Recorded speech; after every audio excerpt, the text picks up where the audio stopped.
Thank you for being here today. My name's Mary Scanlon, for those of you who don't know me. Imagine being in your early 20s, a new wife, in a strange city where you know no one.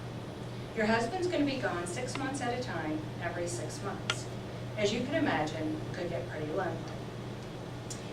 That is when she came into my life. This is my German Shepherd, Sybil.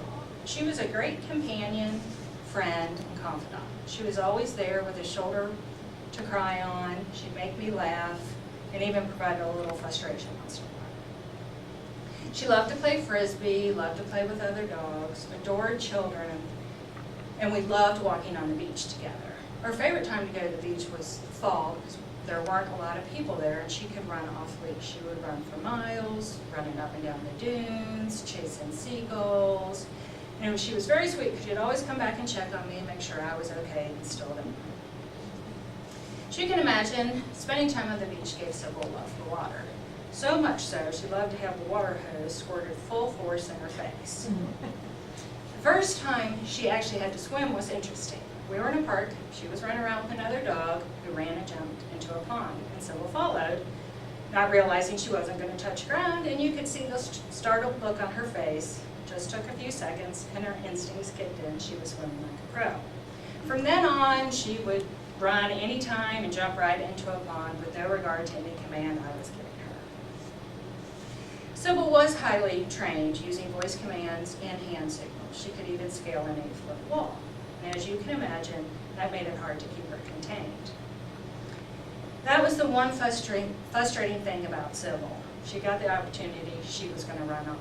And it can be very intimidating to have a 90-pound German Shepherd running up to you.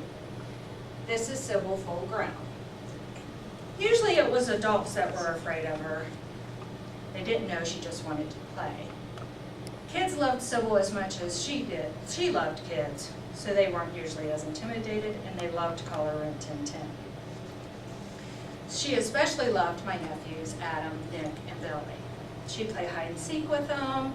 She'd even go up the ladder of a slide and slide down. Everybody got a kick out of watching her do that. Billy was a toddler, just learning how to walk and talk when I had Sybil. And for some odd reason, he loved to play with her tongue. In his little 2-year-old voice, he would tell her to sit, she would obey, and sit there patiently while he played with her tongue.